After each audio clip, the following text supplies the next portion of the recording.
এই ক্ষেত্রফলের সূত্র কি? 2 পাই আর H plus guidance support math education ক্লাসে দশম শ্রেণীর সমস্ত ছাত্রছাত্রীদের স্বাগত জানিয়ে শুরু করছি আজকের অঙ্কের ক্লাস। আজকের ক্লাসে আমি তোমাদের শেখাবো কোষে দেখি 8-এর লম্ব বৃত্তাকার চোঙের অঙ্ক। এখানে 7-এর দাগে একটা ইম্পর্টেন্ট অঙ্ক আছে। এই অঙ্কটা প্রায়ই পরীক্ষাতে আসে, সুতরাং এই অঙ্কটা তোমরা ভালো করে বুঝে নেওয়ার চেষ্টা করো। কোষে দেখি 8-এর 7-এর দাগের অঙ্ক আছে, এক মুখ খোলা একটি লম্ব বৃত্তাকার পাত্রের সমগ্র তলের ক্ষেত্রফল 2002 বর্গ সেমি। পাত্রটির ভূমির ব্যাসের দৈর্ঘ্য 14 সেমি হলে পাত্রটিতে কত লিটার জল ধরবে হিসাব করে লিখি। দেখো, কোষে দেখি 8-এর আজকে 7-এর দাগের অঙ্কে আমরা দেখতে পাচ্ছি যে এখানে একটা লম্ব বৃত্তাকার চোঙের কথা বলা হয়েছে, যার একটা মুখ খোলা। এই রকম একটা চোঙ, এই চোঙের ওপরে আমাদের আজকের অঙ্কটা করতে হবে। এই চোঙের ভূমির ব্যাস দেওয়া আছে কত? 14 সেমি। তাহলে আমরা লিখব ভূমির ব্যাস 14 সেমি। তাহলে ব্যাসার্ধ কত? ব্যাসার্ধকে আমরা সবসময় 8 ধরি, তাহলে 14/2 এর অর্ধেক, ব্যাসের অর্ধেক হয় ব্যাসার্ধ, তাহলে 7 সেমি। এইটা ব্যাসার্ধের দৈর্ঘ্য। মনে করি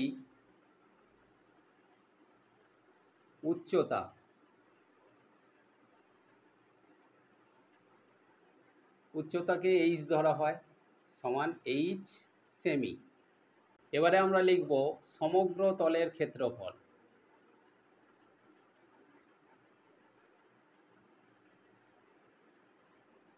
কার? ওই লম্ব বৃত্তাকার চোঙের। এই ক্ষেত্রফলের সূত্র কি? 2 পাই আর এইচ প্লাস পাই আর স্কোয়ার। তাহলে এটা আমাদের চোঙের জন্য, আর এইটা চোঙের যে বৃত্ত আছে সেই বৃত্তের জন্য। তাহলে দুটো ক্ষেত্রফল যোগ করে সমগ্র তলের ক্ষেত্রফল আসবে। এবার আমরা মানগুলো বসাবো। 2 থাকলো, ইন্টু পাই, পাই বলতে 22/7, ইন্টু আর, আর এর মান আমরা এখানে বের করেছি 7, ইন্টু এইচ যেমন আছে থেকে যাবে, কারণ এইচের কোনো মান নেই, আমরা ধরে নিয়েছি, প্লাস পাই আর স্কোয়ার, পাই বলতে 22/7, ইন্টু আর স্কোয়ার মানে আর ইন্টু আর, আর এর মান কত? 7, তাহলে 7 গুণ 7 এখানে আমরা বসাবো, সমান, দেখো এখানে ওপর নিচে 7 7 কেটে যাবে, আর এখানেও ওপর নিচে 7 7 কেটে যাবে। তাহলে এখানে 22 দুগুণে 44 এইচ প্লাস এখানে 22-এর সঙ্গে 7 গুণ, তাহলে 7 দুগুণে 14, 4 হাতে রইল 1, 7 দুগুণে 14 একে 15, 154। এই যে 44 এইচ প্লাস 154 বের হলো, এইটা বের হলো সমগ্র তলের ক্ষেত্রফল। এখানে একক হিসাবে থাকবে কি না বর্গ সেমি। কেন?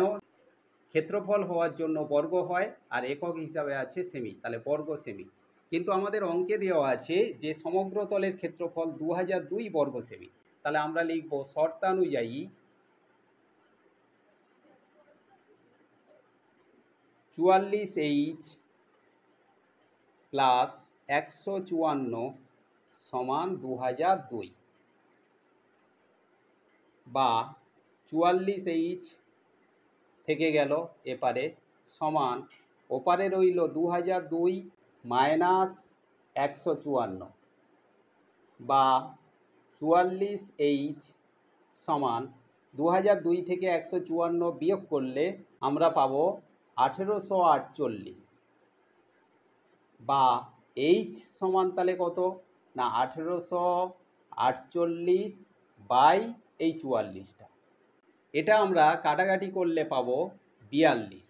তাহলে এইচের মান কত হলো না 42 সেমি, মানে উচ্চতা। এবারে লিখব আয়তন। আয়তনের সূত্র কি? পাই আর স্কোয়ার এইচ, পাই বলতে 22/7 গুণ আর স্কোয়ার, আর বলতে 7, তাহলে 7 গুণ 7 গুণ এইচ, এইচের মান আমরা কত পেলাম? 42, তাহলে এখানে 42 বসাবো। দেখো 7 42-এর সঙ্গে কাটলে 6 হয়, তাহলে ওপরে আমাদের থাকলো 22 গুণ 7 গুণ 7 গুণ 6, এই টোটালটা আমরা গুণ করব। গুণ করলে পাবো 64 ঘন সেমি।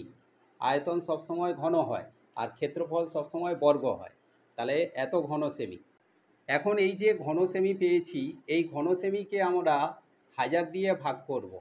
কেন 1000 দিয়ে ভাগ করব? না, আমরা সবাই জানি যে 1 ঘন ডেসিমি সমান 1 লিটার। তাহলে এই 1000 দিয়ে ভাগ করলে এখানে আমরা পাবো 6.468 লিটার। আমাদের প্রশ্ন ছিল যে পাত্রটিতে কত জল ধরে, না 6.468 লিটার জল ধরে। আশা করি আজকে ক্লাসের অঙ্কটা তোমরা ক্লিয়ারলি বুঝতে পারলে। অঙ্কটা সবাই ভালো করে প্র্যাকটিস করতে থাকো। দেখা হচ্ছে পরবর্তী ক্লাসে।